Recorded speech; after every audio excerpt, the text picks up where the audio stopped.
They are legitimate championship contenders, no? Yeah, they are. They are. I mean, they're playing really well.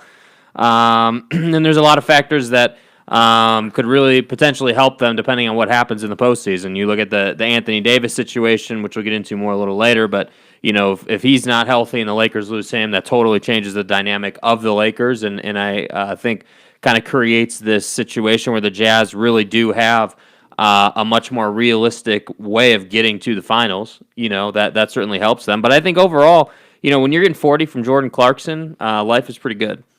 Yeah, and I think that the thing that stands out to me after watching this 76er game last night very clearly was that this team has become elite at ball movement for the only reason to open up and free up three-point shooting.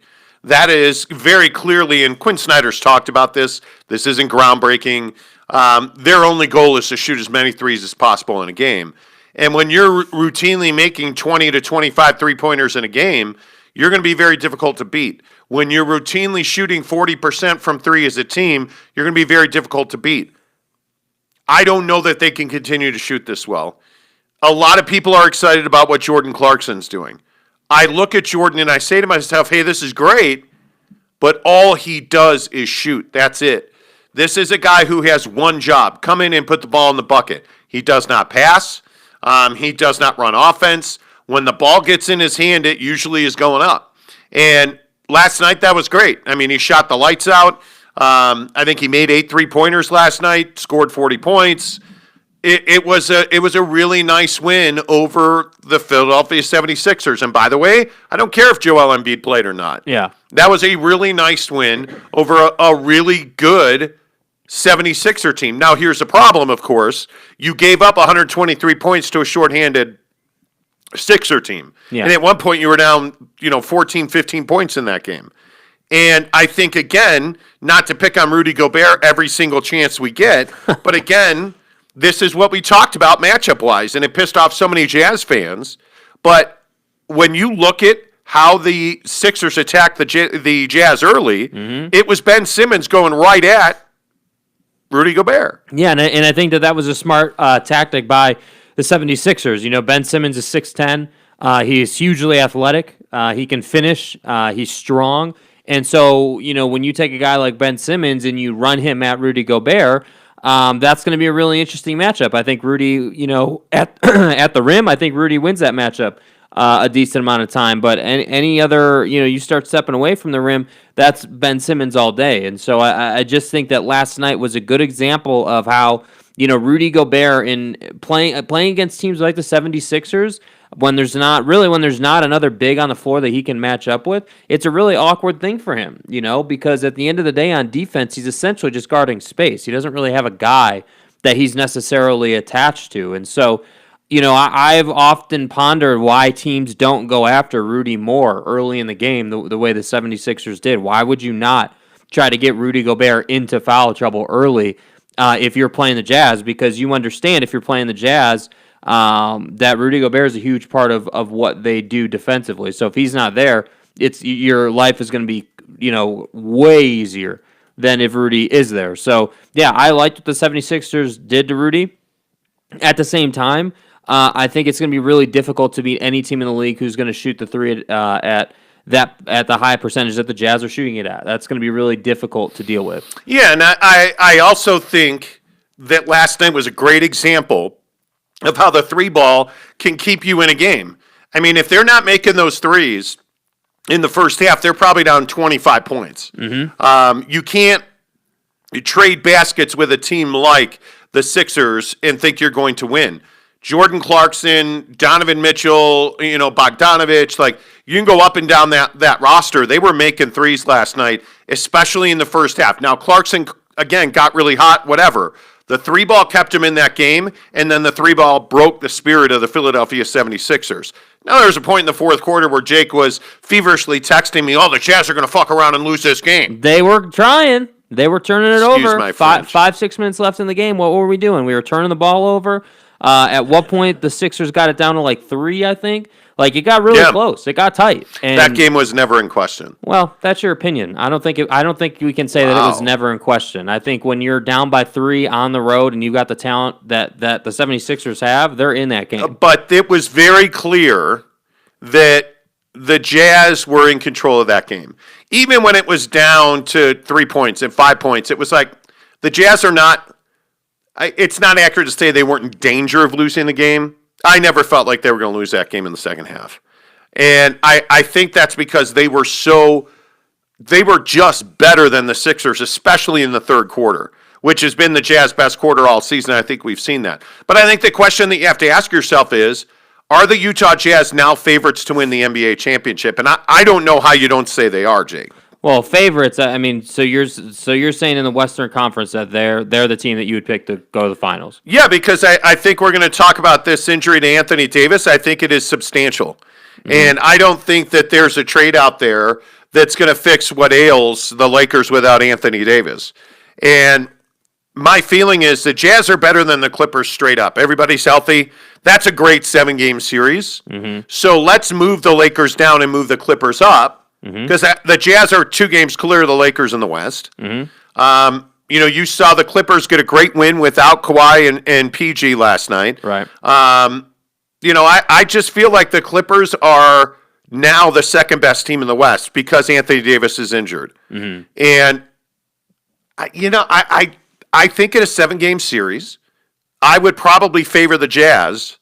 Now, that's going to be a deep series, 6-7 games. Yeah. I'd probably favor the Jazz to beat the Clippers, especially if the Jazz have home court advantage here in Salt Lake City. Yeah, I think you have to favor the Jazz against the Clippers, but I think when we talk about the Jazz getting the finals, I still maintain the Nuggets are going to be a huge problem for the Jazz. And I only say that because of the fact that they have Nikola Jokic. I'm not saying that as a team, the Nuggets are an overall better team, but what I am saying is in a 7-game series, when all you have to do is win 4 games, and to advance, I think the Nuggets present a massive problem for the Jazz, and I think that is the team that I'd be concerned about. When you say that they create a massive problem, here's how I look at that matchup. Jokic is better than Rudy Gobert. And the reason that this matchup is really difficult is because Jokic doesn't have to play at the rim. Jokic has a mid-range game. Jokic certainly shoots a 3 well, and he is an elite passer. Those 3 things make Nikola Jokic a nightmare for Rudy Gobert, and it means that Derek Favors is going to have to play a hell of a lot more minutes in that series. And we saw this last night, by the way, against the Sixers. I think Rudy Gobert was largely a non-factor in this game. And when Ben Simmons wasn't in the game, and it freed him up a little bit, but what you saw was Derek Favors playing a much more critical role. And I think against teams like the Sixers, like the Nuggets come to mind, Derek Favors is going to have to find the fountain of youth because they're really going to need him if they're going to win a series against the Nuggets. But you look at how overall though, like you look at the Nuggets versus the Jazz, and obviously the matchup of Donovan Mitchell versus Jamal Murray is a really interesting one, and I think those two will just go back and forth. I mean, if you just go back and look at what they did to each other in the bubble, I mean, they're literally trading 50-point games, and that series for Jamal Murray kind of put him on the map a little bit, in terms of like your average NBA fan. So my point here is that I think if we're going down the list, I think, Donovan Mitchell, Jamal Murray is pretty even across a 7-game series.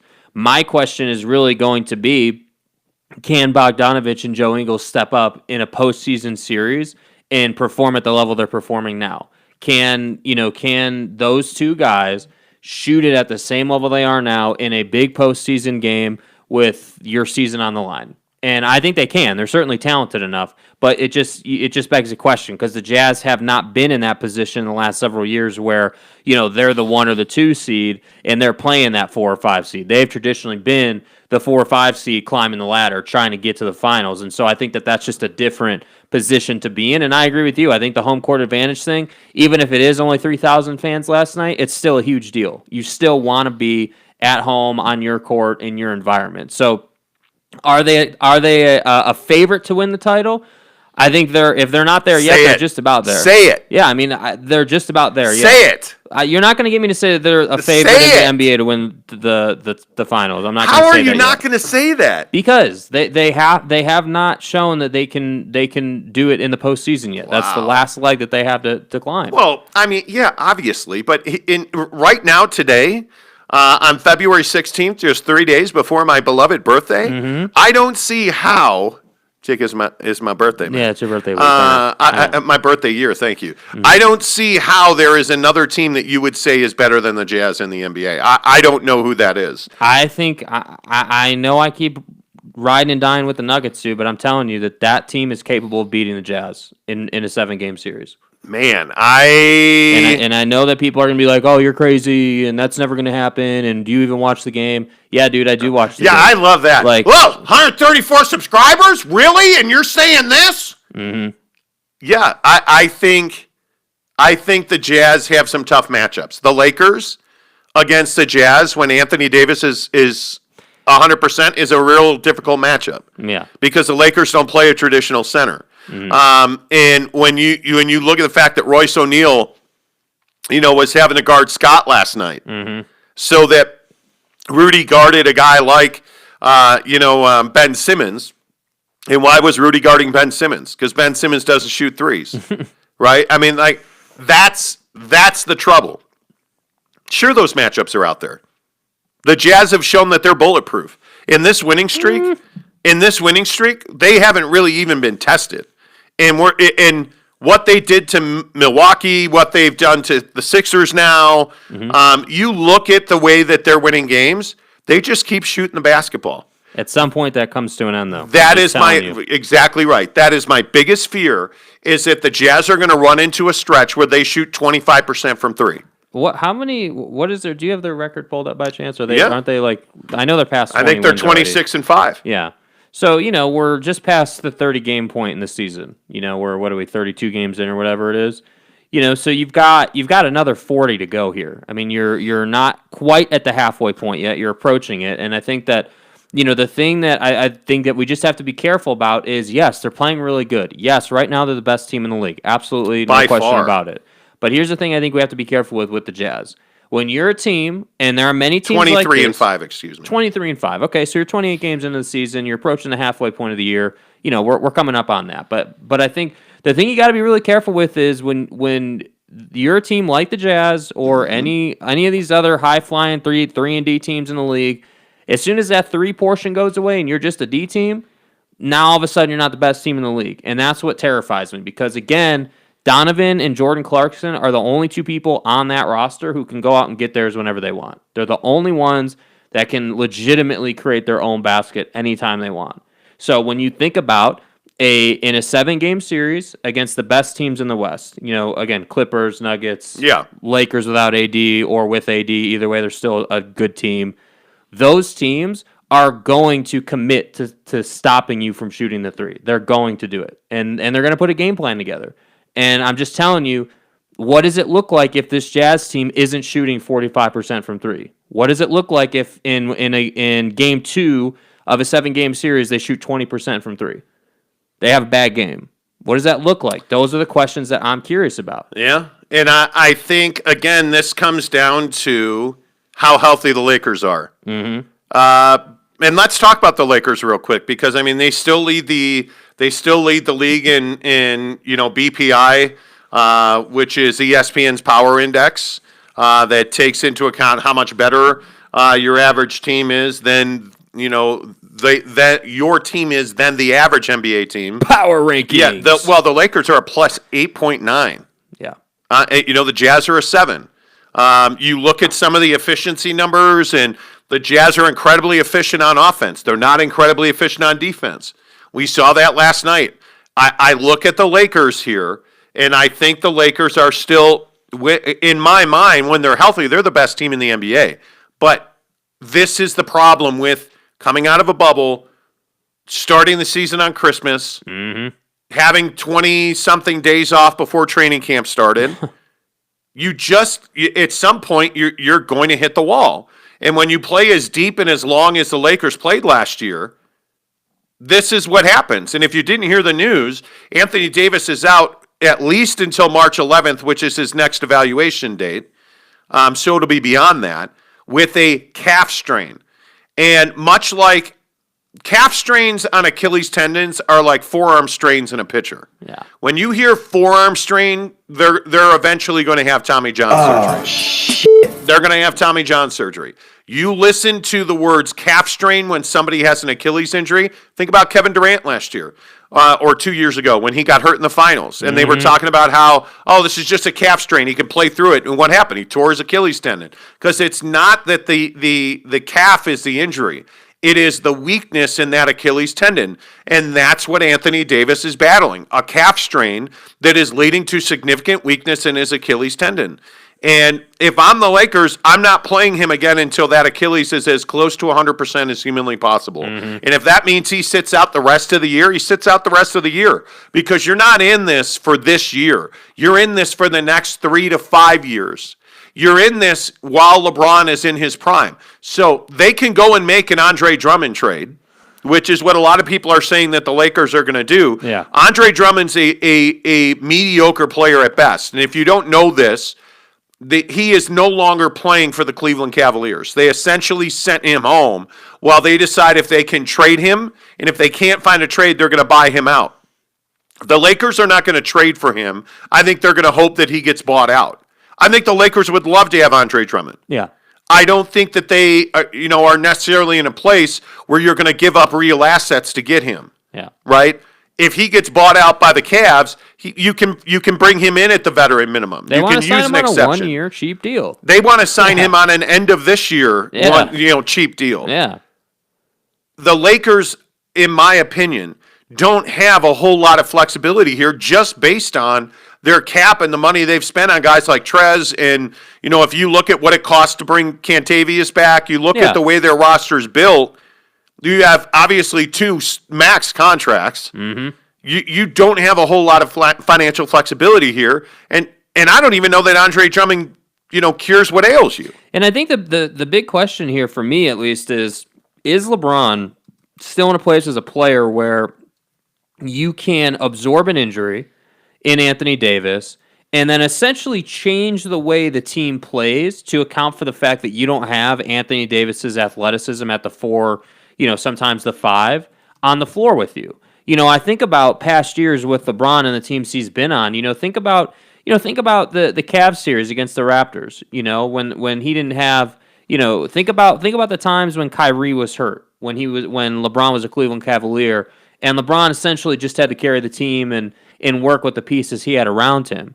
Now, LeBron, what we do know is LeBron is not going to be able to play 40 minutes a night. That's right. Every single night. That's right. And do what he used to do. But I do think there's something to the idea for the Lakers. If Anthony Davis, let's say Anthony Davis misses the rest of the season. Not that we think that's going to happen, but let's just say it does, and LeBron's put in that position. I think there's real credence to the idea that, now we're going to go to, a point LeBron setup, which I think is really curious. And I think that they know they can't live and die on that. Yeah. Barry, and now Barry has apparently become a Brooklyn Nets fan. Okay. So he knows everything. Barry says it's incredible, the comparison between Anthony Davis and Kevin Durant. Don't go the route the Warriors went. But if you do, look at the way AD's come out for my Nets. Mm-hmm. What happened to the Knicks? You were a huge Knick fan. Remember the James Dolan throughout Charles Oakley argument? Barry, my man, hello? Anyway, the point is, I don't disagree with that. I mean, he can come back. I just wouldn't push it. Rumboy Sean Meerkat Ranch on Animal Planet says it's only 2 to 3 weeks. It's not like he's done for the season. It's better that Davis is injured now, not in mid-March or early April. I totally agree with that. He at least has now a chance to heal and play. Dude, the terrifying thing, though, is, okay, let's say that he's out 6 weeks, because that's what it kind of feels like. 6 weeks feels, reasonable. Yeah. Okay, he's out 6 weeks, and he comes back on the idea that it's 100% healthy. He feels good. What happens if he still pops the Achilles? Because if you remember, and I know this situation is different than what Durant went through. I know that. But at the same time, Durant was feeling that soreness for a long time. Durant is a more athletic player at his size than Anthony Davis is. Durant plays way more perimeter basketball. than Anthony Davis does. And so he's constantly leveraging that Achilles. Just like any powerful athlete does. And so I look at Davis last night, on that drive where he just kind of pulls up and kind of walks off the court. That's terrifying, dude. I don't know how, medically speaking, you can come to a place where you're like, okay, yeah, your Achilles is as good as it's gonna be. And then if you're the Lakers, you got to say, okay, well, what does that really mean? Davis is going to say he's feeling good because he wants to play. The medical staff is going to say the swelling's gone. He's not sore anymore. He's good to go. And then he pops his Achilles. I mean, I don't know how you live with that. I don't know what you do with that. If that happens, I don't know where the Lakers go. Because like you said, the cap situation is not fluid at all. They're locked in. They're 27.3 over. Yeah. They're hard capped at this point. I mean, it's going to be challenging to see what they do. A lot of people, mentioned last night, and frankly, Frank the Laker Tank. Good luck with that name, sir. Sounds like you're gainfully employed. What? Says, what about Blake Griffin to the Lakers? That seems like a solution. It does? That Blake Griffin, by the way, another buyout guy. And yeah, Sean mentioned this on YouTube as well. It's very similar to Blake Griffin in Detroit because Blake is not playing either while they figure out a buyout or a trade. Yeah. But Blake has never been the same guy since that last surgery as a Clipper, and he was never a guy in Detroit. He's a one-on-one player, and that does not work in this league. He doesn't shoot the three at a high enough percentage. Mm-hmm. Like he's a bench guy now. Yeah, I think, for Blake, he's one of those guys that, is never going to want to be a bench guy or is never going to be willing to be a bench guy. And I think that his skill set, while you're right, he doesn't shoot the three at like a super high percentage or anything, or even really an average percentage. He shoots it well enough where you're like, okay, we could at least work with this, like in terms of like what we're talking about with the Lakers, like trying to find a patchwork guy, trying to find a guy that you could bring in to kind of just put a Band-Aid on it for the rest of the year. I think you could work with Blake Griffin, but honestly, I'd rather probably have Andre Drummond in the Lakers setup because at least LeBron can then play pick and roll with him. Andre Drummond is probably a better rebounder than Blake Griffin is at this point. So, like with what the Lakers need, I think Andre Drummond's probably a better fit. Yeah, I don't think Blake Griffin's an option for the Lakers at all. Yeah. I don't. What does he bring that you don't have? I mean, he doesn't bring you scoring. I think you have plenty of scoring. Yeah, I think people still think Blake Griffin's the guy who's like dunking all over people, and that's not who he is anymore. No. He's well past that, and so I think he can shoot it a little bit. I know that. I know that he's certainly an awkward matchup in the post. He's definitely got some post game to him. So, I'd love to see him come off the bench. I would love to see that, but I don't think Blake Griffin's going to accept that, mainly because he's about to get paid $50 million not to be a Piston anymore, and he's in a good place in life. So I don't think he wants to play for a team where he's coming off the bench. And again, I would just point out that the Lakers are hard capped, which means under no circumstances can they go above the luxury tax threshold because they meet. There's a bunch of criteria, including you have a sign-in trade player. Yeah. You're using exceptions. Like it's going to be really difficult for the Lakers to do a whole bunch of much. So it'll be interesting to see what they do. The bottom line here is the Jazz are the best team in the NBA. And I think the Jazz absolutely should be favored to win the NBA championship. I don't see any other team that you would favor. Like even in a 7-game series, I'm still taking the Jazz over the Nuggets, even though I think that's their nemesis. I think we have to wait and see exactly what happens with Anthony Davis. And Sean's probably right. The timing is not the end of the world for the Lakers here. Yeah, I would agree. So that'll be interesting to see. I just don't know who else are even contenders. If I said right now, like just in the entire league, yeah, give me the 3 or 4 contenders. I mean, obviously it's the Jazz. Yeah, the Jazz are gonna be one. The Lakers. Yeah, the Jazz, the Lakers, the Clippers. Yeah. I don't view any team out east as a real threat to win a championship. I look at the Sixers with Embiid. I think with Embiid, they're an easier matchup for the Jazz than without him. Yeah, the team that is really interesting to me, I'm not saying they're anywhere near as good as the Jazz are, but the Miami Heat are really interesting to me because they right now don't have enough to overpower the Jazz.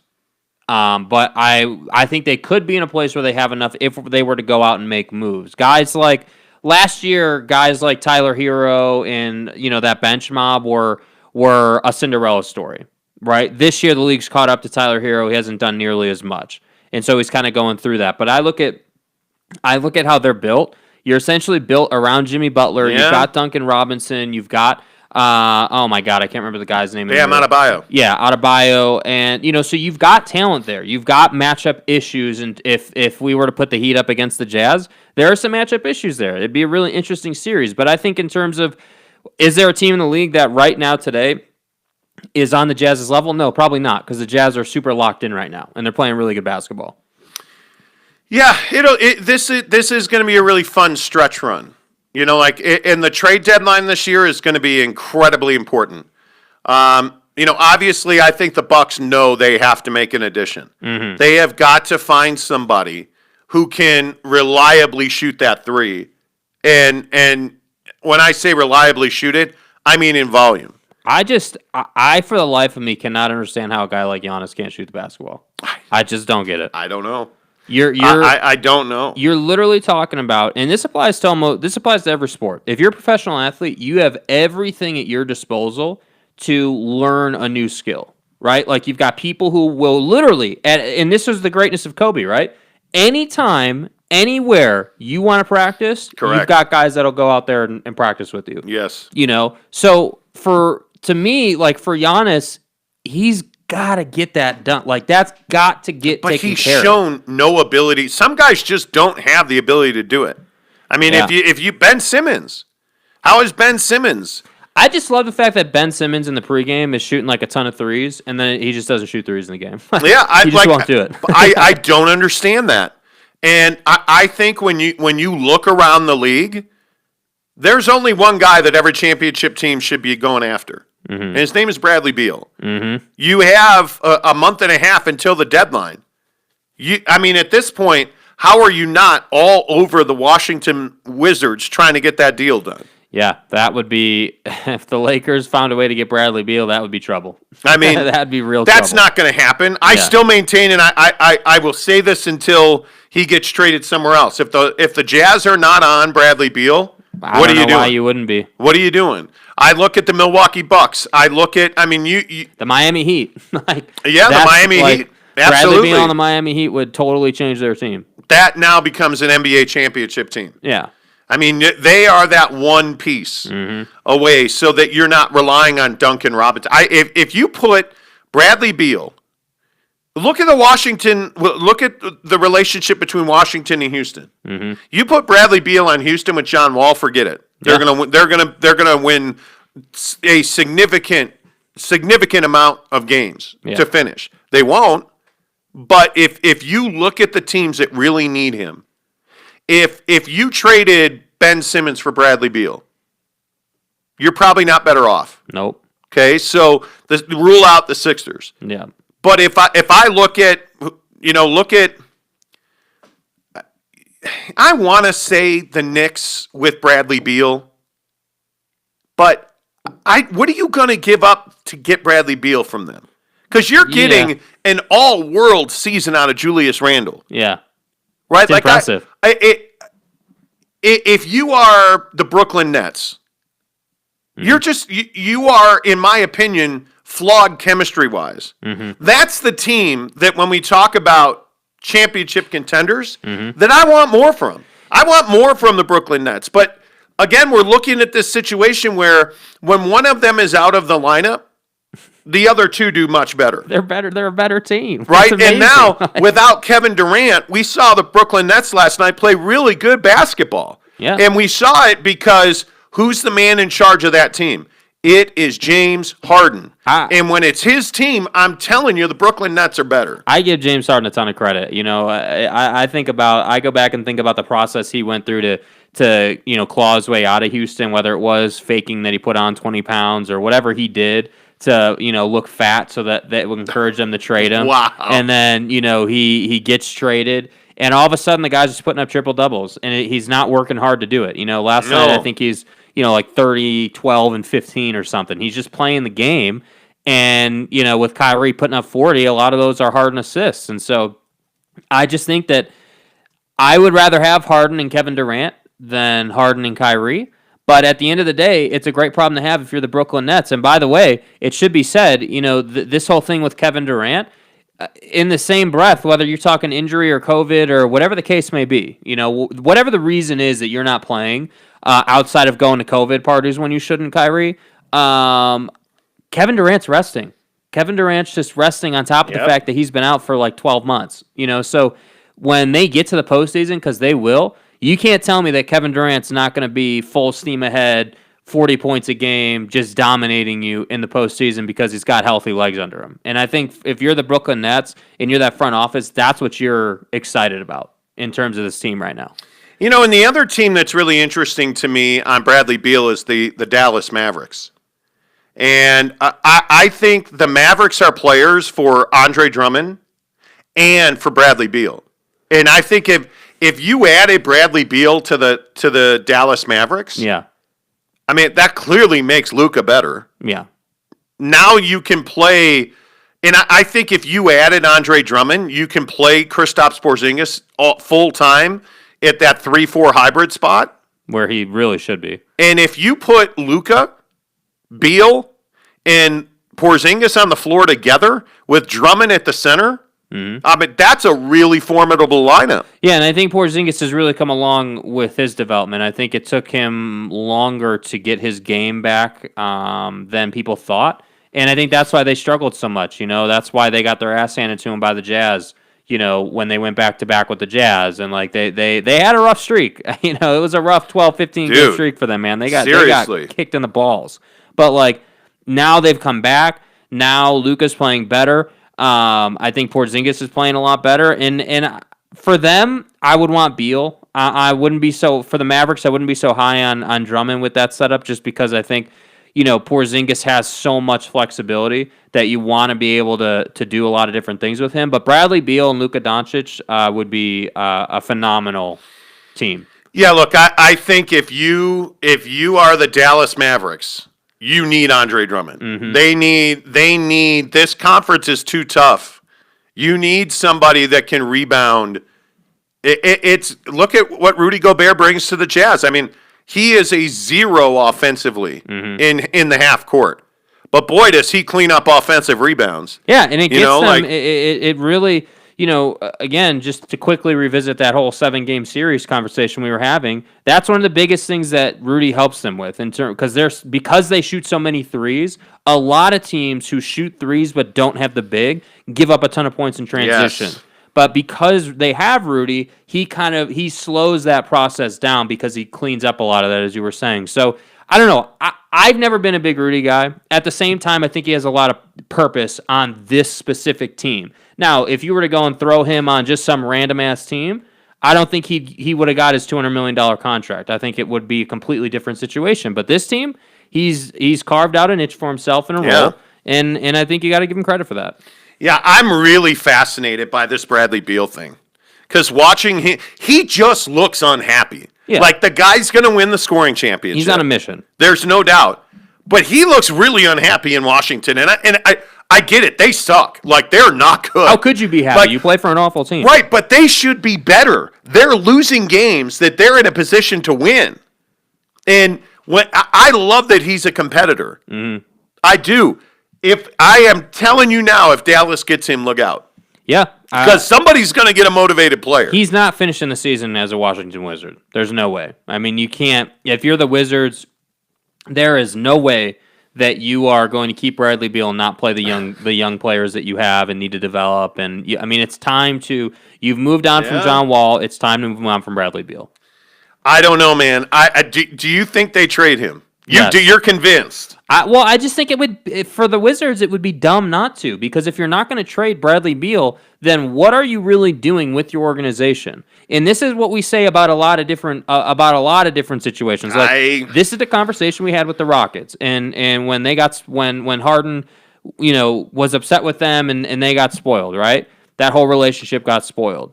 If you're not going to trade James Harden when he's at his highest value, which he was, then what are you doing? Because you're not keeping him long term, right? So with the Wizards, they're not going to win a championship with Bradley Beal on their team. That's not where they're at as an organization. No chance. They're No chance. not even going to come close to sniffing the playoffs this year. Like, that's just not who they are. Man, so trade, get your draft capital, get some money, and move on with your life.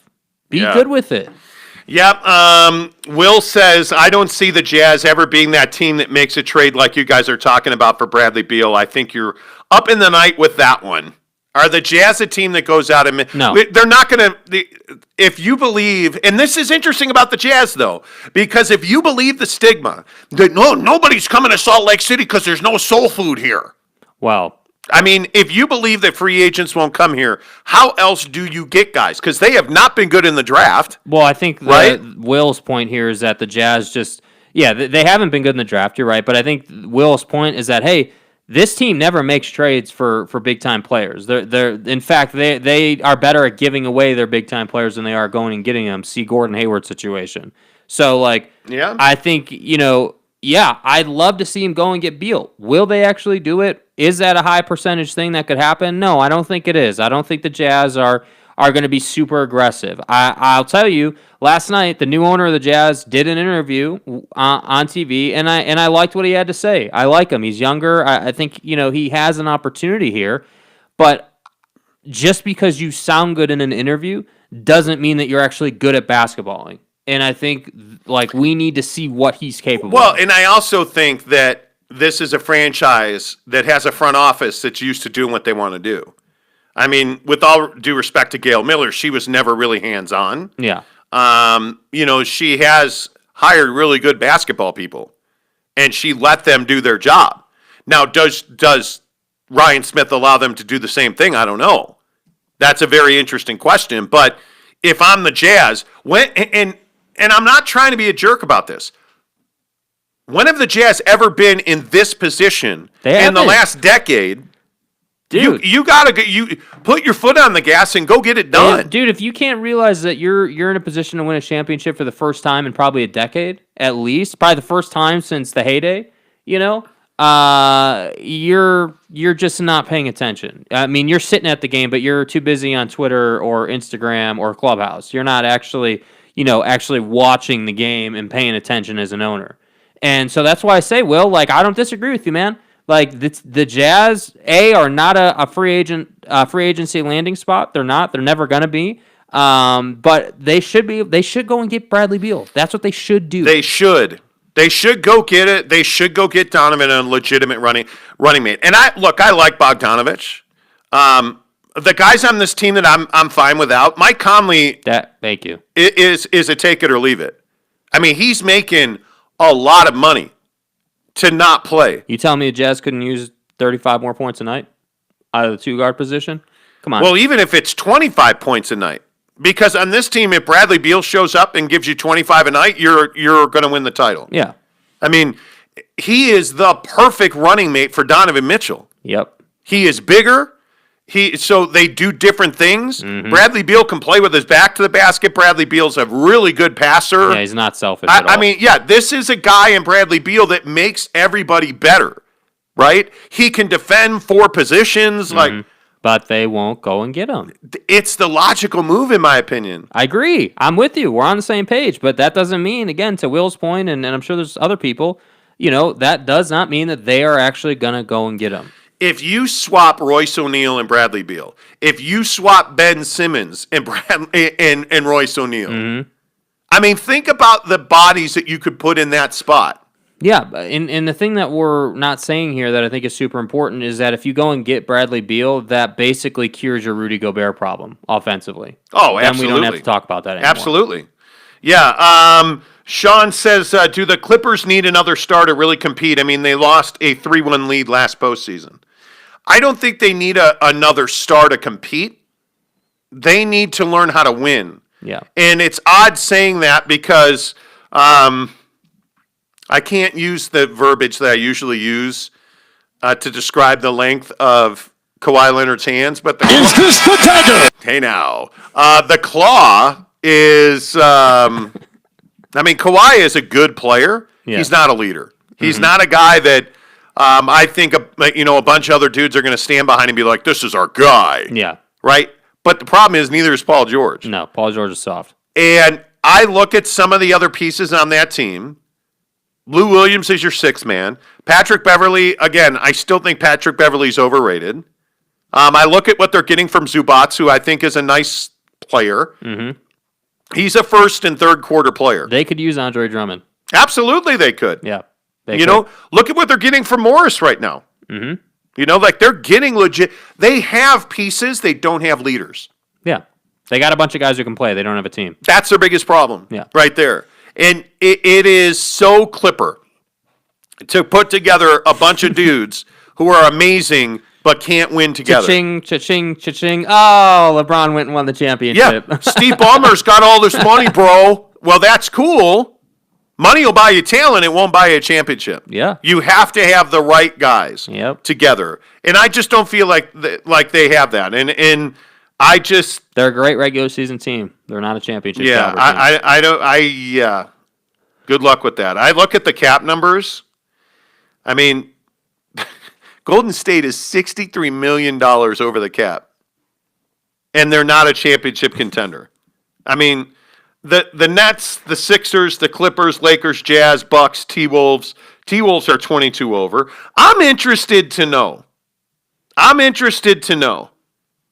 what the Jazz, who are also hard capped, by the way, what they're going to do to improve this roster. I don't mean to keep going back to the Jazz. That is it's going to be a fascinating story to watch. Call me an a-hole, but at some point, this organization is going to have to stop being okay with losing in the postseason because that's where they're at. They're good enough now to be a 1 or 2 seed, but they're, in my opinion, not quite good enough to get over the hump. I have major concerns about their ability, again, to beat the Nuggets. Let's assume that the Lakers are healthy. To beat the Lakers, certainly.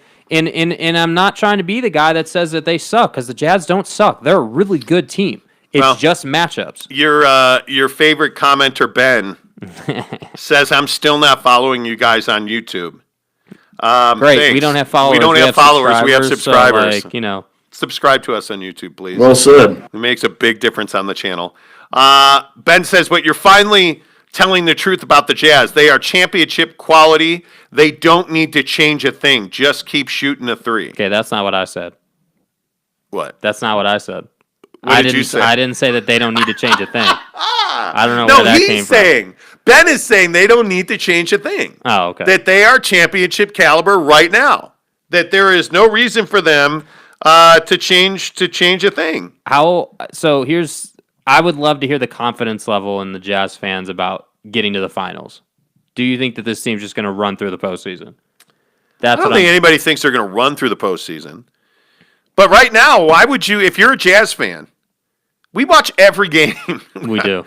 Pretty much every minute of every game we watch for the Jazz. Mm-hmm. I don't see a team that's better than the Jazz right now. Even if they stay the same, I don't think they'll win a championship built the way they're built. Mm-hmm. I mean, they are who the Houston Rockets were, 2 years ago? Mm-hmm. Right? It's but cool. They're a better defensive team. Yeah, it's cool you can shoot, but eventually that's going away. 0 for 27. Because when guys get in the postseason, they really grip the basketball, and so it doesn't go in. I'm telling you, you better find a way to find somebody like Bradley Beal, like Donovan Mitchell. You need 2 of those just absolute pure scorers. And again, with all due respect to Jordan Clarkson, he's not a team player. And he is a me player. 40 a night. Well, he's not going to give you 15 a night in the postseason. Yeah. I mean, defense in half court is a lot more difficult to execute in the postseason. Yeah. So I'm just telling you, you need one more clean, cold, methodical. You need one of those, and that's how I would describe. That's how I would describe Bradley Beal. Cold-blooded, clean, methodical, methodical. That's right. That movie was on yesterday, by the way, and I watched it. It's amazing. Anyway, make sure you follow us on social media. You can find me on Twitter and the Gram, The Monty Show, MONTY, The Monty Show.